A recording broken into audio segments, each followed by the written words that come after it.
Está escrito em Salmos 37, versículos de 1 a 6, o seguinte: Não te indignes por causa dos malfeitores, nem tenhas inveja dos que praticam a iniquidade, porque cedo serão ceifados como a erva e murcharão como a verdura. Confia no Senhor e faze o bem, habitarás na terra e verdadeiramente serás alimentado. Deleita-te também no Senhor e Ele te concederá o que deseja o teu coração. Entrega o teu caminho ao Senhor. Confia nele e o mais Ele fará. Ele fará sobressair a sua justiça como o sol no fulgor do meio-dia. Meu irmão, minha irmã, Salmo 37 traz uma reflexão sobre a sabedoria, com ênfase no contraste entre o justo e o ímpio. O estudo bíblico do Salmo 37 expressa como é temporária a felicidade dos ímpios. O título do Salmo 37 afirma que quem o escreveu foi o rei Davi. Esse texto poético, lindo, deixa muito claro que o salmista escreveu esse poema quando já era um homem maduro. É o que fala no versículo 25, quando ele diz: fui moço e hoje já sou velho. Isso explica a forma com que o autor se coloca ao longo do salmo, ou seja, como um observador da vida, cuja experiência de vida confirma a sua reflexão. O tema principal do Salmo 37 pode ser resumido numa única pergunta: por que os homens maus prosperam, enquanto os homens justos sofrem? O salmista trata desse problema no Salmo 37 sob a ótica da providência divina. Então, no Salmo 37, ele responde a certos questionamentos que muitas vezes nós também fazemos. Como, por exemplo, são tantas as questões, mas quantas vezes nós mesmos já não perguntamos por que Deus permite que os perversos prosperem? Ou será que Deus não está vendo os justos sendo oprimidos pelos injustos? Outra questão: porque muitas vezes, quanto mais longe de Deus o homem ímpio estiver, mais feliz parece ser a sua vida? Uma outra questão: será que Deus não faz diferença entre o justo e o perverso?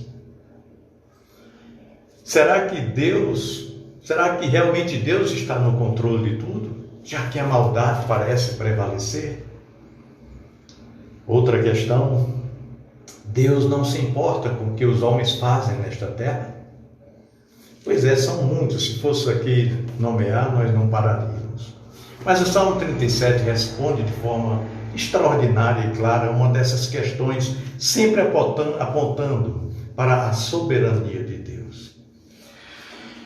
Estudando este salmo, nós poderíamos usar a seguinte divisão: do versículo 1 a 6, não olhar para os perversos, mas olhar sempre para Deus. Dos versículos 7 a 11, para sermos confortados pela promessa de Deus. Dos versículos 12 a 15, mostra que o Senhor contempla a perversidade dos ímpios. E do 16 a 20, que Deus compreende o sofrimento dos justos. E do 21 ao 26, que o Senhor fortalece e abençoa o seu povo. E dos 27 ao 31, que Deus jamais desampara os justos.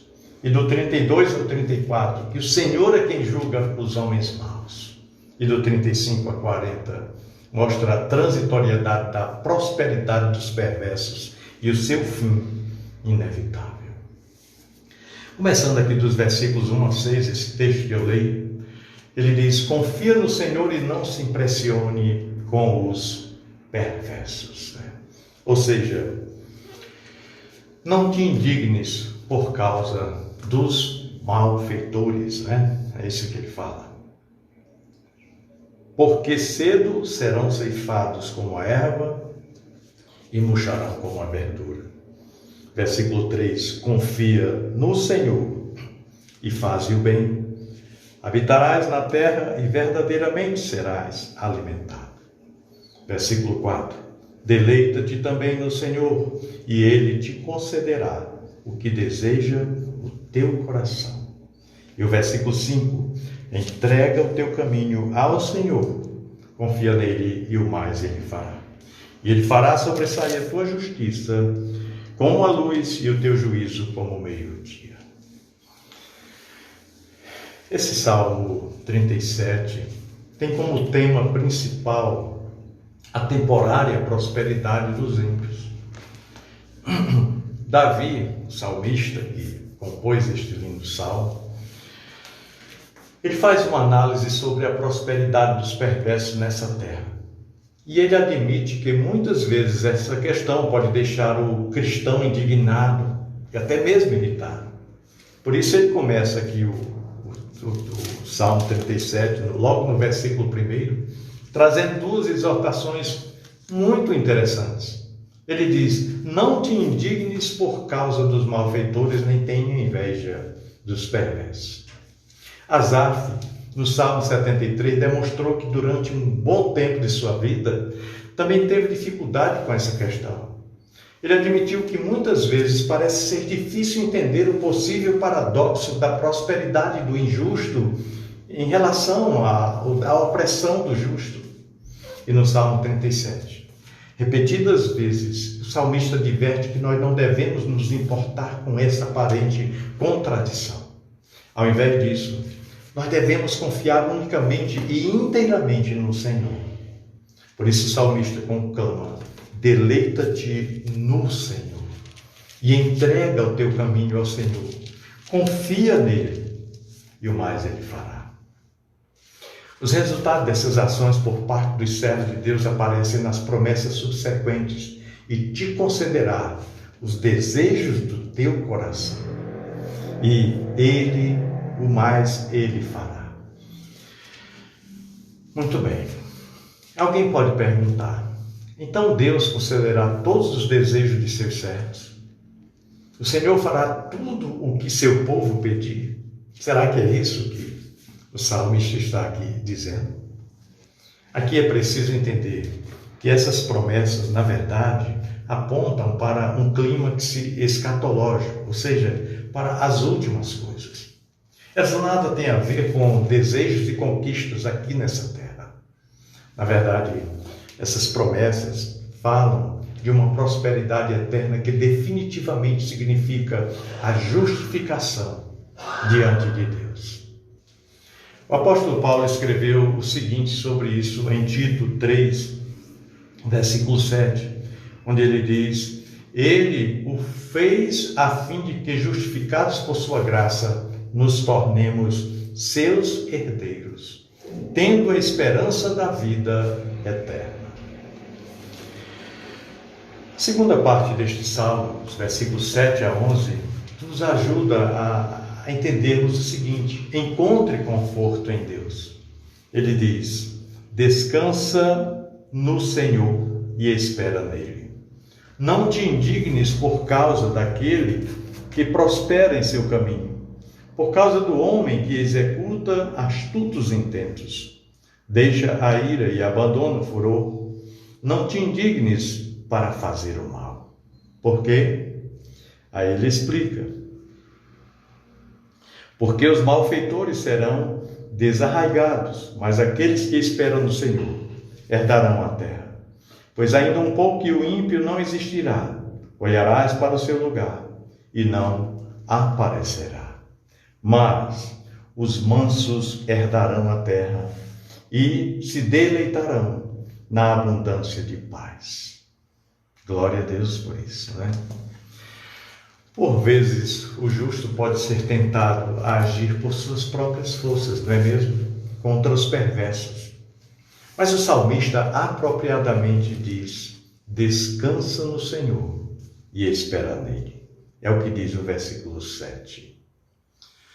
O significado principal desse conselho é: aquiete-se, cale-se, acalme-se, para que o Senhor então haja.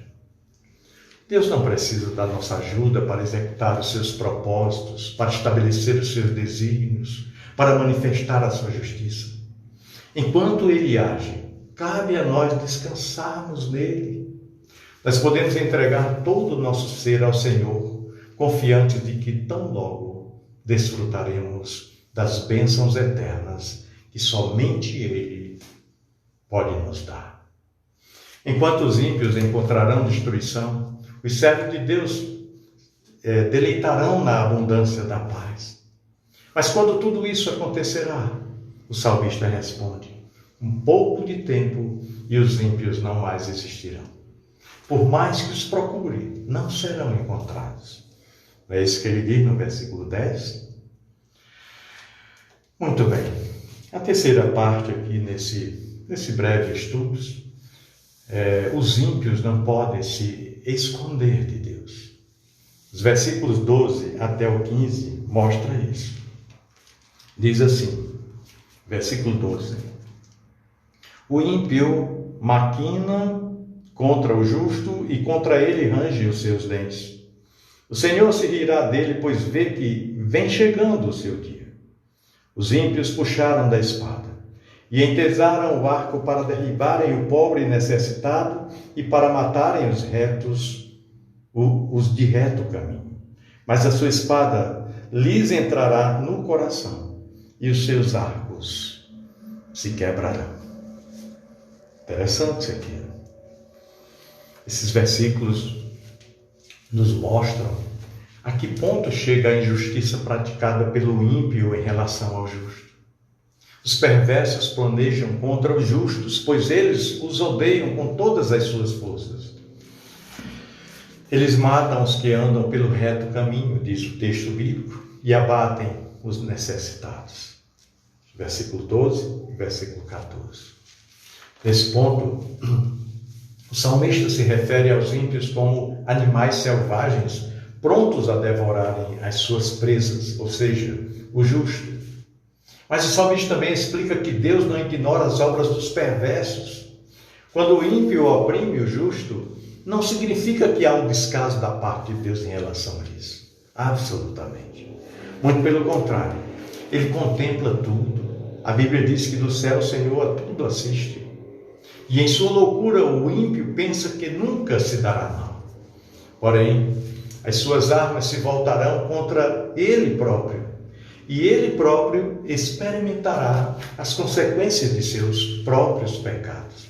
É o que fala o versículo 15, quando diz: mas a sua espada lhe entrará no seu coração e os seus arcos se quebrarão. Pois é. O livro de Apocalipse fala sobre como será o dia em que os ímpios terão de comparecer diante de Deus. Lá no diante do trono branco, do grande trono branco, o dia do julgamento.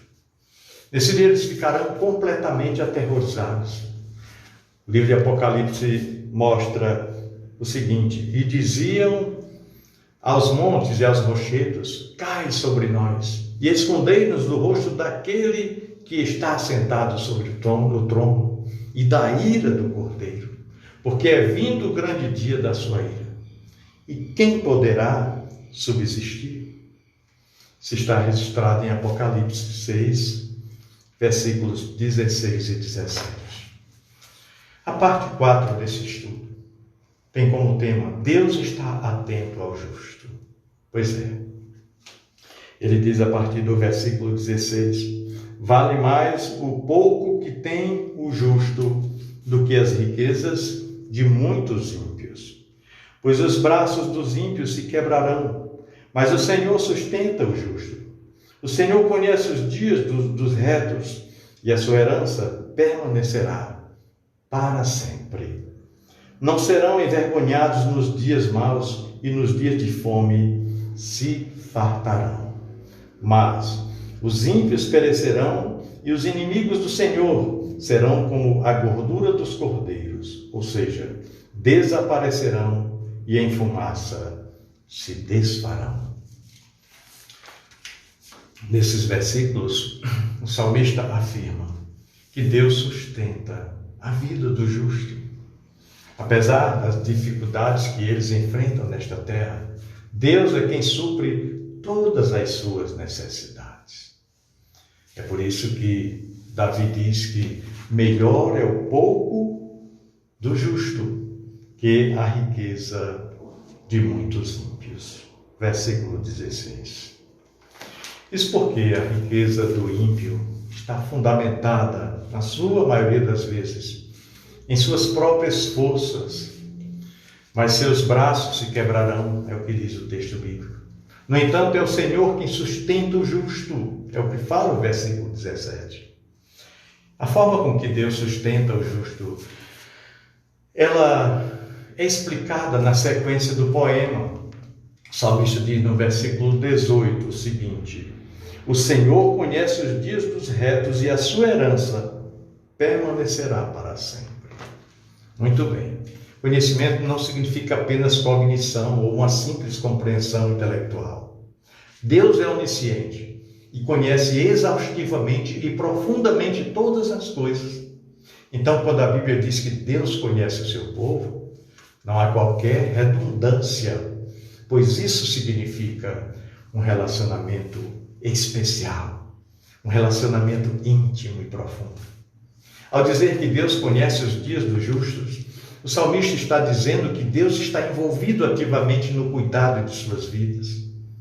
O Senhor não apenas conhece as necessidades do justo, mas é também quem cuida deles. Que coisa maravilhosa! Por isso Jesus ensinou aos seus seguidores a orarem, dizendo, está em Mateus 6,11, o pão nosso de cada dia nos dai hoje. Nessa pequena frase, a oração do Pai Nosso, o cristão reconhece a sua necessidade e passa a entender que o único que pode satisfazer é o seu Pai Celestial. A quinta parte desse estudo. O justo é sustentado pelo Senhor. Os versículos 21 a 26 diz o seguinte: o ímpio toma emprestado e não paga.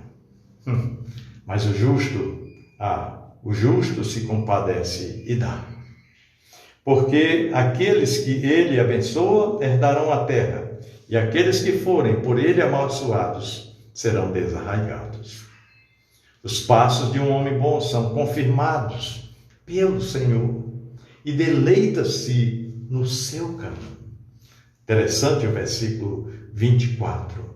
Ainda que caia, não ficará prostrado, pois o Senhor o sustenta com a sua mão. E o versículo 25. Fui moço e agora já sou velho, mas nunca vi desamparado o justo, nem a sua descendência mendigar o pão. E versículo 27. Compadece-te sempre e empresta, e a sua semente será abençoada. Versículo 26, aliás. Pois é, meu querido irmão, o justo sabe que tudo quanto possui vem de Deus. Ele compreende que a graça e a misericórdia divina são a fonte do seu sustento, da sua manutenção. Por isso ele também demonstra generosidade. E aí ele compartilha o que ele tem. Ele não se comporta como o ímpio que procura furtar até mesmo aquele que lhe empresta, conforme ele fala aqui no versículo 21.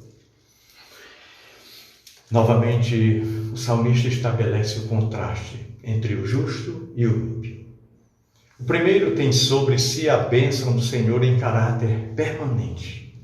Já o ímpio recebe a maldição divina e termina eliminado. Pois é, o contraste é muito claro. Os justos herdarão a terra e os ímpios serão arrancados pela raiz. Mas uma vez deve ficar muito claro que o justo não é superior ao ímpio, porque por causa de suas próprias qualidades, por causa de suas competências, ou de suas habilidades, ou de sua capacidade. O salmista não deixa dúvida de que é o Senhor quem confirma os passos do homem bom. Isso significa dizer que ele ampara, que ele estabelece aqueles que vivem de acordo com a sua vontade. O versículo 23, o salmista diz: os passos de um homem bom são confirmados pelo Senhor. Então, quando o justo tropeça, aqui diz o texto bíblico que ele não ficará caído. Ele ergue o cristão com a sua poderosa mão. Judas escreve em Judas 1:24 que Deus é poderoso para guardar o cristão de tropeçar. E no Salmo 37, o salmista escreve aqui que ainda que o justo venha tropeçar, o mesmo Deus é poderoso para restaurá-lo, para reerguê-lo, para levantá-lo. É o que fala aqui o versículo 24. A vida do justo serve de testemunho da fidelidade de Deus aqui na terra. É o que fala os versículos 25 e 26. A sexta parte. Deus jamais desampara o seu povo. Versículos 27 a 31. Ele diz o seguinte: aparta-te do mal e faze o bem, e terás morada para sempre. Por quê? Porque o Senhor ama o juízo e não desampara os seus santos.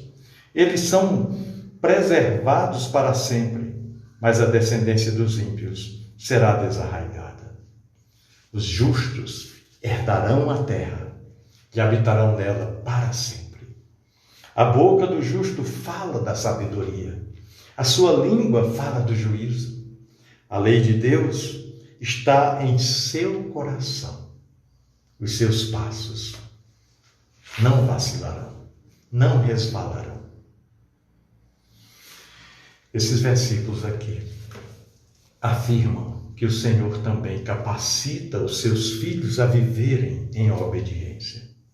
Ele não desampara os santos, mas os preserva continuamente. O Senhor coloca a sua lei nos seus corações, nos corações daquele que ele sustenta. Os cristãos são governados pelos preceitos divinos, tanto interiormente quanto exteriormente. Por isso as suas ações e suas palavras são sábias e justas e têm consonância entre si. A sétima parte aqui desse estudo bíblico é que mostra que o Senhor julgará os perversos. Os versículos 32 a 34 diz o seguinte: o ímpio espreita o justo e procura matá-lo. O Senhor não o deixará em suas mãos, nem o condenará quando for julgado. E aí ele completa: espera no Senhor e guarda o seu caminho, e te exaltará para herdares a terra. E tu verás quando os ímpios forem desarraigados. Olha, meus irmãos, o ímpio vive na ilusão de que suas tramas ficaram impunes. É essa a sensação que ele tem. Ele não vê nenhum problema em espreitar o justo para tentar matá-lo, para tentar atrapalhar a sua trajetória. Mas o Senhor julgará os perversos. Além disso, Deus não permitirá que as acusações dos ímpios prevaleçam contra aqueles que foram justificados. Pelos méritos de Cristo, os cristãos são declarados inocentes diante do tribunal de Deus. Aleluia! Para a glória de Deus, eles contemplarão a manifestação da justiça divina sobre os ímpios. Nós precisamos saber o que é a justificação. Veremos numa outra ocasião. E concluindo, a parte 8 desse estudo fala do fim do ímpio, um fim que é inevitável. Nós encontramos dos versículos 35 a 40 que diz: veio o ímpio com grande poder espalhar-se como a árvore verde na terra natal. 36. Mas passou e já não é. Procurei-o, mas não se pôde encontrar. Nota o homem sincero e considera o que é reto, porque o futuro desse homem será de paz. Versículo 38. Quanto aos transgressores, serão a uma destruídos, e as relíquias dos ímpios todas perecerão. Mas a salvação dos justos vem do Senhor. Ele é a sua fortaleza no tempo da angústia. E o Senhor os ajudará e os livrará dos ímpios e salvará, porquanto confiam nele. É verdade que o ímpio prospera nos negócios deste mundo, sim. O salmista se refere ao perverso como uma árvore exuberante, árvore esta que floresce em terra nativa. Mas a sua prosperidade, ela é passageira e apenas serve como um tipo de prelúdio da sua ruína. Os perversos estão destinados ao julgamento divino. É o que fala Provérbios 16:4. Quando o juízo de Deus for derramado sobre o ímpio, nada mais lhe sobrará. Por isso que ele fala aqui no versículo 36, já passou e não é mais. Toda a sua prosperidade e glória terrena serão como um sonho que se vai quando a gente acorda. Deus os coloca em terreno escorregadio e assim eles são lançados em destruição. É o que fala os versículos 18 a 20 do Salmo 73, escrito por Asaf. Além disso, Deus não somente julga os perversos, mas livra os justos das suas armadilhas. Enquanto os ímpios encontram no Senhor ira e juízo, os justos encontrarão nele a salvação. Para os justos, Deus é fortaleza no tempo de angústia. Versículos 38 a 40. Por isso o salmista escreve que o fim do justo é a paz. O cristão desfrutará de uma paz eterna na presença de Deus, uma paz exuberante, uma paz que excede a todo entendimento. O apóstolo João registrou a seguinte promessa: nunca mais terão fome, nunca mais terão sede, nem sol cairá sobre eles, porque o Cordeiro que está no meio do trono os apacentará e lhes servirá de guia para as fontes vivas das águas. E Deus limpará de seus olhos toda a lágrima. Apocalipse 22, 7. Concluindo, meus queridos e amados irmãos, o estudo do Salmo 37 nos permite fazer várias aplicações práticas, como, por exemplo, o Salmo 37 revela que Deus está no controle da sua história. O Salmo 37 também revela que Deus está vendo tudo o que os homens fazem durante as suas vidas aqui na terra. O Salmo 37 também revela que, por maior que seja a prosperidade do homem ímpio neste mundo, a sua felicidade é temporária e passageira. Não prevalecerá.